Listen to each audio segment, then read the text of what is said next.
थांबा, मला परिस्थिती बघू द्या, ऐकू द्या.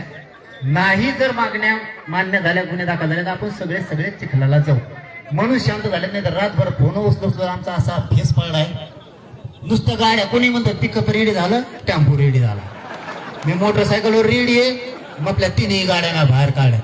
आणि मला ऊस तोडायला जायचं नाहीये, ट्रक भरायला मी लावली नाही, ट्रक भरूनच माणसं आणतो. म्हणजे रिअल सांगतो, माझ्या जीवनात मी कधीही खोटं बोललेलो नाहीये.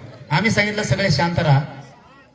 जर तांबे साहेबांनी आणि पोकळे साहेबांनी शब्द दिलाय, एकही याच्यातून सोडला जाणार नाही, एक पण.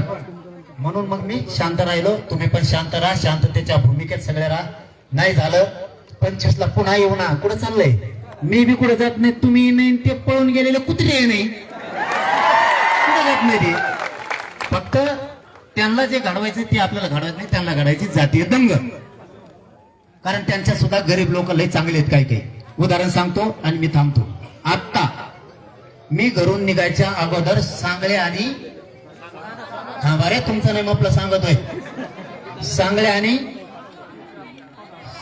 काय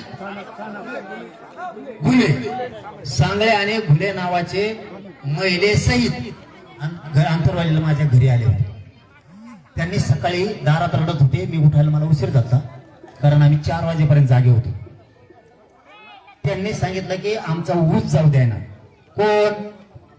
सन कराड, कोणचा कोण बोच्याचा. आणखीन त्यांनी आमच्या रस्त्यावरती जेसीपी लावली, 7 फुटाचा खड्डा केला आणि त्या खड्ड्यात त्या बाईला टाकलं, सांगळेला. आणि 2-3 मुलं आहेत तिचे, ते धरून आणले त्या खड्ड्यात टाकले. वरून जेसीपी नाही, माती लोटायची, बुजून टाकायचे. का? हिचा ऊस जाऊ द्यायचा नाही आणि ते वावर आम्हाला विकत घ्यायचंय. बघा यावला त्यांच्याच जातीतल्या. ते सकाळी आले, तुम्ही मायबाप हो म्हणे, आमचे न्याय मिळाला पाहिजे. आमचे DYSP धुमाळ साहेब, त्यांना फोन लावला, म्हणलं या गरीब लेकराला न्याय द्या. ही माऊलीले रडायला लागली. DYSP साहेबांनी तिथून गाड्या पाठवल्या आणि आता तिचं ऊस जाणार आहे का? जातीवादी आम्ही जर जातीवादी असतो ते माझ्या दारात आलेच नसते. म्हणून ती सगळी जिरवतो आम्ही. तुम्ही काळजी करू नका. आपण DYSP साहेब आहेत, त्या ताई आहेत, तांबे साहेब आहेत, पोकळे साहेबांवरती आजपासून विश्वास ठेवू. 25 तारखेपर्यंत सगळे गुन्हे ऍड होतील. तुम्ही स्टेटमेंट द्या. मी दाते साहेबाला, महासंचालक साहेबांना लगेच बोलतो, तुम्ही फक्त स्टेटमेंट सगळे द्या. तुम्ही कोणी शांत राहायचं नाही. सगळे FIR होणार, सगळे अटक होणार. त्यांच्या मागे पुस्तकं पाठवलेत का? लय लांब जातात बरं का ते लय लांब जाते. ते इथं राहतच नाही. ते असं इतके फेकड धावण्याच येत नाही.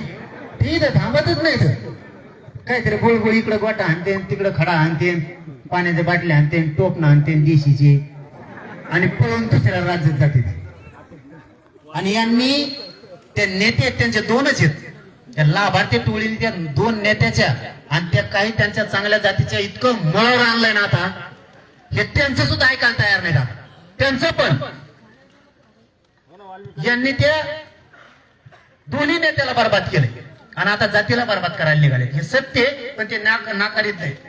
बाकीची टोळी नुसती लिहिती, आता ते फक्त लिहायच्या कामात राहिले. हळूहळू सगळे मोक्यात घालतो. यांना ठोक नाही आता.